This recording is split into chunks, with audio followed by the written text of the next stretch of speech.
14 నెలలైన ఇంతవరకు రిటైర్మెంట్ రావాల్సినటువంటి మాకు సంబంధించినటువంటి ఇంతవరకు రాలేదండి. దిగిపోయిన తర్వాత మాకు కొంచెం గ్రాట్యుటీ కావచ్చు, ఈఎల్స్ కావచ్చు, మాకు పెండింగ్ ఉన్న పిఆర్సీ పోయిన 2020 పిఆర్సీ డబ్బులు ఇంతవరకు రాలేదు, డిఆర్ఎస్ రాలేదు, మేము దాచుకున్న డబ్బులు రాలేదు, ఏది రాలేదు. మరి రాకుండా మేము రిటైర్ అయ్యి మా మీద ఆధారపడ్డలకు కానీ మేము ఏదైనా చేయాలనుకున్న పిల్లల గురించి చేయాలనుకున్న మాకు అవసరాలకు తీర్చడానికి డబ్బులు లేక ఈరోజు రోడ్డున పడ్డాం. రిటైర్మెంట్ 30 సంవత్సరాల గురుకుల మన సేవలు అందించడం విద్యార్థులకు కానీ గవర్నమెంట్కి కానీ మా మా సమస్యలు పట్టించుకునే నాదుడే కరువు అయిపోయారు. సరే డబ్బులు లేవని గవర్నమెంట్ చెప్తుంది, కానీ మరి అన్నిటికీ డబ్బులు ఉన్నాక మాకెందుకు డబ్బులు ఉండవు?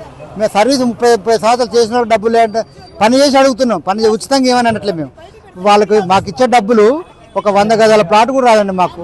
అవి మేము ఒక ఇల్లు కట్టుకోవడానికో, లోన్లు తీర్చుకోవడానికో, పిల్లల పెళ్లిళ్ళు చేయడానికో, పిల్లల భవిష్యత్తు గురించో ఉపయోగించుకునేందుకు దాచుకున్నాం. మేము ఎర్నెల్ లీవ్లు అయిన తర్వాత మాకు పోయిన 2020 బకాయిలు రాలేదు ఇంతవరకు. మరి అవన్నీ రావడానికి ఈరోజు రోడ్డు మీద రావాల్సి వచ్చింది. మేము కూడా ఈ గతంలో ప్రభుత్వానికి పథకాలన్నింటినీ అమలుపరచడం, అన్ని విద్యార్థులకు ఉచిత సేవలు అందించడం, అన్నీ తిరిగినాం, ఓపిక పట్టినాం.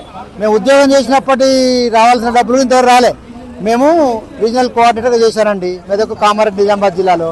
నాకు 3 లక్షల డబ్బులు రావాలి. ఇప్పుడు తిరిగిన డబ్బులు నా కారు పోయింది, పెట్రోల్ పోయింది, అన్ని పోయినాయి. జీతం పైసలు సగం డబ్బులు పెట్టుకుని సగం ఇన్కమ్ ట్యాక్స్కు సగమేమో వెహికల్ తిరిగి చేసుకుని ఆ డబ్బులు కూడా ఇంతవరకు ఇవ్వాలి. మాకు రిటైర్ అయ్యి 14 నెలలు అవుతుంది.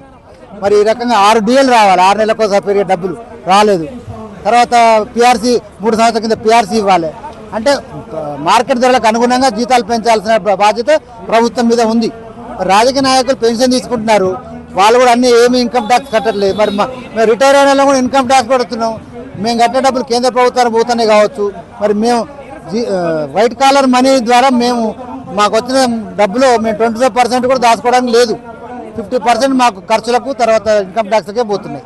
మరి మాకు రిటైర్ అయినాక కనీసం వచ్చే బకాయిలైనా వస్తే మా ఫ్యామిలీ మేమందరం కూడా రుణపడి ఉంటాం. కాబట్టి మేము డిమాండ్ చేసేది ఏంటంటే, రిక్వెస్ట్ చేసేది అంటే రిటైర్మెంట్ పెన్షనర్లకు రావాల్సినటువంటి డబ్బులన్నీ కూడా వెంటనే రావాలి. అవి మనం దాచుకునే ఉచితంగా ఇవ్వట్లే. వాళ్ళు ఇచ్చేది వచ్చి గ్రాట్యుటీ ఒక్కటే ఉచితం, మిగతా కూడా మాకు రావాల్సినవి. ఈ కమ్యూటేషన్ అనేది కూడా మాకు ఇస్తారు, మళ్ళీ మా దగ్గర నెల కట్ చేస్తారు. కాబట్టి మాకు రావాల్సినటువంటి బకాయిలన్నీ కూడా వెంటనే ఇవ్వాలని మేము డిమాండ్ చేస్తున్నాం. మేము హన్మకొండ, వరంగల్ జిల్లా నుంచి ఒక 300-400 మంది వచ్చాం. ఇక్కడ 1000 మందిలో వరంగల్ నుంచి వచ్చిన వాళ్ళే 30-40% ఉన్నారు. డబ్బులు లేవంటున్నారు కరెక్టే, కానీ మేము డబ్బులు లేవంటే మేము నమ్ముతామా? అప్పులు తెచ్చి పథకాలు అమలు పరుచినప్పుడు మాకు ఇవ్వడానికి ఏముంది? మాకు రావాల్సిన డబ్బు అడుగుతున్నాం, ఉచితంగా మేము అడగట్లే.